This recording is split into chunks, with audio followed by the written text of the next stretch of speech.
મારું બાળકને મેં ક્રિશ્ચન સ્કૂલમાં મૂક્યો અને એ ક્રિશ્ચન સ્કૂલમાં મારા બાળકને પહેલે તો બોલતા જ નહોતું આવડતું. હું અહીંયા એડમિશન લેવા આવી એટલે પહેલાં મેં એ જ કીધું કે મારા બાળકને બોલતા નથી આવડતું, તમારે સમજવું પડશે એના ઈશારા ને એ બધું, કારણ કે એ પહેલેથી જ બહુ ઓછું બોલતો હતો. એ 5 વર્ષનો થયો ત્યાં સુધી કશું બોલતા જ નહોતું આવડતું.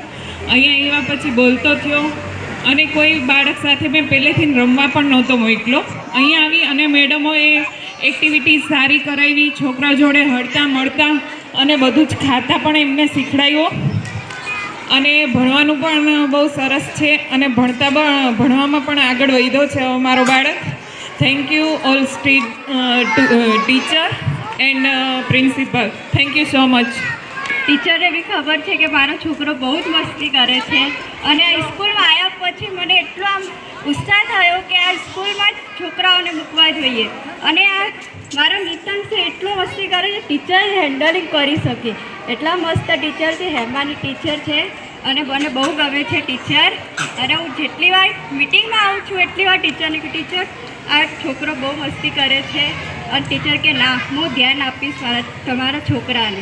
અને મારા કરતાં પણ સરસ ધ્યાન આપે છે. મને પણ એવું બી હતું કે છે ને છોકરાને હું સ્કૂલ બદલી કર, પણ હવે એવું નથી લાગતું કે હું સ્કૂલ બદલું. મને એવું લાગે છે મારા છોકરાને અહીંયા જ મૂકવો જોઈએ. બધા ટીચરોને સરસ જય શ્રી કૃષ્ણ. આ સ્કૂલમાં મૂક્યા ને ત્યારે બિલકુલ બોલતા એટલે નામ નહોતું આવડતું, એવું કહું તો ચાલે. અને એ લોકો અહીંયા આવ્યા પછી બધું જ ટોટલી અત્યારે હાલ બોલતા શીખ્યા, વાતો બી કરે છે. મને એવું હતું કે કદાચ કશું નહીં આવડે તો મારું ટેન્શન સૌથી મોટું એ હતું કે કદાચ નહીં આવડે કશું. પણ મને આ ટીચરોથી એટલો સારો રિસ્પોન્સ મળ્યો છે કે મારા છોકરા આજે બધું કરે છે ઘરમાં. અને ભણવામાં બી કે એક તો બિલકુલ બોલતા ના આવડતું એટલે લખતા તો આવડવાનું જ નહીં, અત્યારે લખે છે, બોલે છે, એ જ મારા માટે સૌથી મોટી વાત.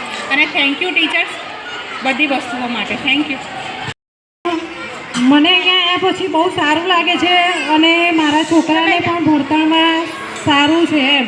અને ટીચર, પ્રિન્સિપલ બધા સારા છે.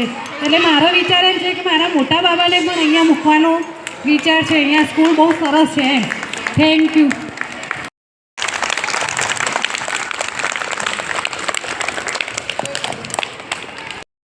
ભણે છે.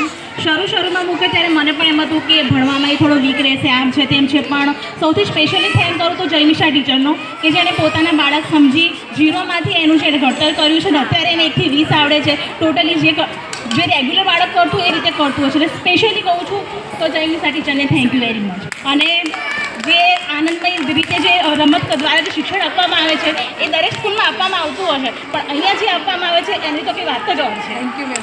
અને સ્પેશિયલી એના સરને જ્યારે બાળક મારું થોડું વીક હતું ત્યારે સરે સ્પેશિયલી મિટિંગ કરી અને જે અમને જણાવ્યું એનાથી એનામાં બહુ progress. Thank you very much.